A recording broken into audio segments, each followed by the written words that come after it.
Something is happening in the paranormal world, something darker, deeper, and far more intelligent than anyone ever expected. Grant Wilson, co-founder of Ghost Hunters and one of the most respected names in supernatural research, has finally broken his silence. After nearly a decade of quiet, Grant revealed the real reason he left the show. It wasn't fame, exhaustion, or behind-the-scenes politics. It was something that followed him home. What he's describing isn't just a haunting, it's a warning. Tonight, we're uncovering what really happened off camera, the secrets that were never meant to air, and why Grant Wilson now says they were never alone. Before we begin, subscribe, because once you hear what Grant confessed, you'll understand why he may never speak again. Before television fame, before Ghost Hunters, Grant Wilson was an ordinary man fascinated by the extraordinary. Raised in Providence, Rhode Island, he grew up surrounded by legends of haunted mills and fog-covered graveyards, the kind of stories that feel too real to dismiss. Grant wasn't chasing thrills. He was chasing answers. In the early 2000s, his search led him to meet Jason Hawes, another blue-collar worker with a deep obsession for the unknown. Together, they founded TAPS, the Atlantic Paranormal Society, a grassroots team built to separate truth from myth. Their work was quiet and methodical until television came calling.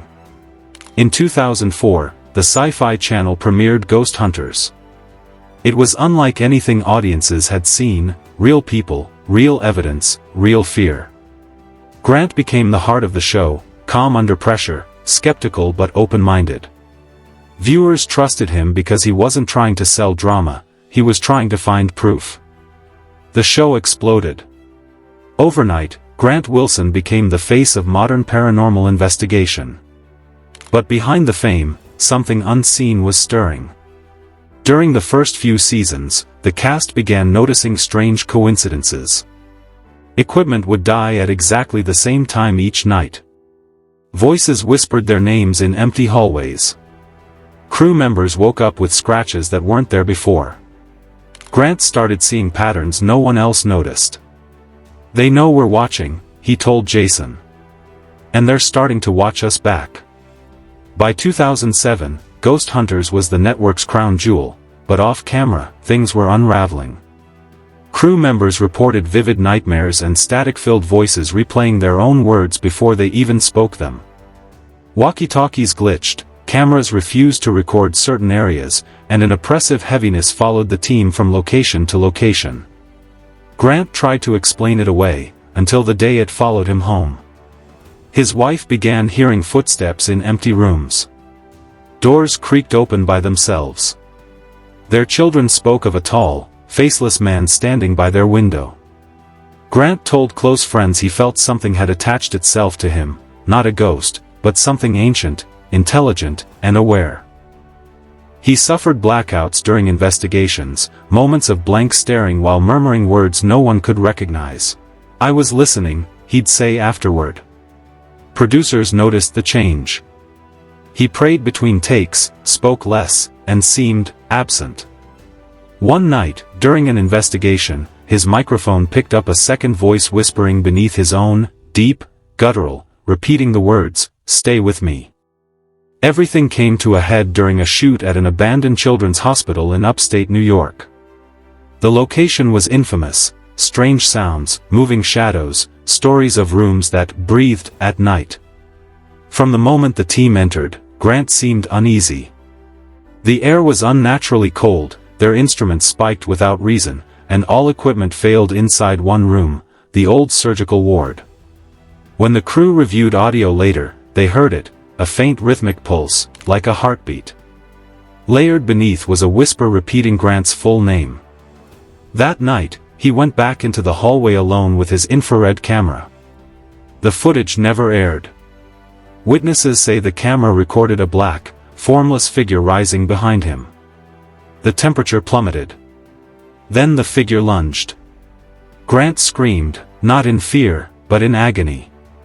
His audio cut with a sound like an animal's growl. The crew found him moments later, shaking and covered in fresh scratches. But what he said afterward chilled them more than the sight. In a low, distant voice, he muttered, "It wanted me to see. It said I was chosen." The network seized the footage. The final 10 seconds were corrupted, just static and a deep, nausea-inducing hum. That episode was res hot, the original never mentioned again. But everyone there knew something had changed. Grant wasn't the same. By 2012, Ghost Hunters was still thriving, and then, without warning, Grant announced he was leaving. The show called it personal reasons. Jason thanked him on air. But insiders whispered that Grant hadn't quit, he'd escaped. Crew members spoke of him wandering hotel hallways at 3 a.m., scribbling in notebooks filled with strange symbols. One page reportedly read, "It's not a place. It's a thing. It waits in the static." The studio grew paranoid. Lights flickered during post-production. Files glitched, showing unfamiliar faces in the frames. A sound engineer claimed his home phone rang nightly at 2:17 a.m., and when he answered, he heard Grant's voice whisper, "Don't let it in." But Grant was out of state. When his final episode aired, fans expected a heartfelt farewell. Instead, Grant stared silently at the camera, no goodbye, no emotion. Just a blank expression. Afterward, he vanished. No conventions, no interviews, no posts. He deleted everything and disappeared. Years passed. Then, in 2017, Grant reportedly began recording strange sounds again. He'd left recorders running overnight, and one morning, he found something different. A series of pulses buried in static, almost like Morse code. When slowed down, the words were clear, "We never left." Two sound experts confirmed the file wasn't faked, but both told him to destroy it. He didn't. He uploaded it onto an isolated laptop. Days later, the machine began turning on by itself, playing distorted versions of his own voice. He unplugged it completely, it still powered on.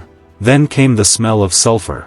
His wife found him awake at 3 a.m., standing in the dark, whispering, "They're talking again." Desperate, he contacted a few old investigators. Some ignored him, others admitted they were experiencing the same disturbances, voices in white noise, electrical surges, whispers calling their names. One friend sent him a recording, a distorted voice saying, "We never left." It was identical to Grant's file. In 2019, a short, eerie video appeared on his personal channel. Grant sat in a dark room, speaking calmly. "There are frequencies the human mind isn't meant to hear." Midway through, he looked off camera as if someone else was in the room. The clip vanished within a day, but when analyzed, viewers discovered a faint hum behind his voice, a second voice whispering, "Still with you." Soon after, a leaked audio file surfaced online. It was said to come from an unaired Ghost Hunters episode, Grant's voice asking questions, then a loud metallic clang, followed by a response, "You brought us home." The network refused to comment.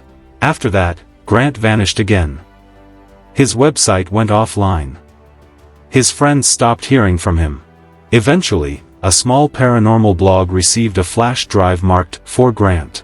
On it was a recording of heavy breathing, static, and that same whisper, "Still with you."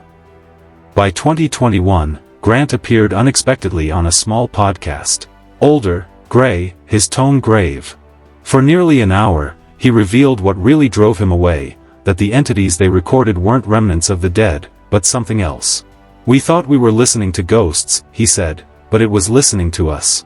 It learned through our recordings." He played one last clip, a woman's voice whispering, "Grant, come back." He swore that voice wasn't there originally. Moments later, the feed glitched. The host said the temperature in the room dropped suddenly. The screen flickered. Viewers claimed to see a shadow move behind Grant, and then, silence. The stream cut to an empty chair. The microphone picked up a final whisper, "He's here now." The podcast disappeared. Re-uploads vanished. Some who downloaded the file said they began hearing faint whispers that spoke their own names when played back. A year later, rumors exploded. Some said Grant was working secretly with scientists to study non-human audio frequencies. Others believed he'd lost his mind. A few said he'd died. But then came the emails, encrypted files sent to small ghost hunting channels, all with the same 10-second clip. Grant's voice, distorted but calm, "Don't listen too long. It's learning your tone.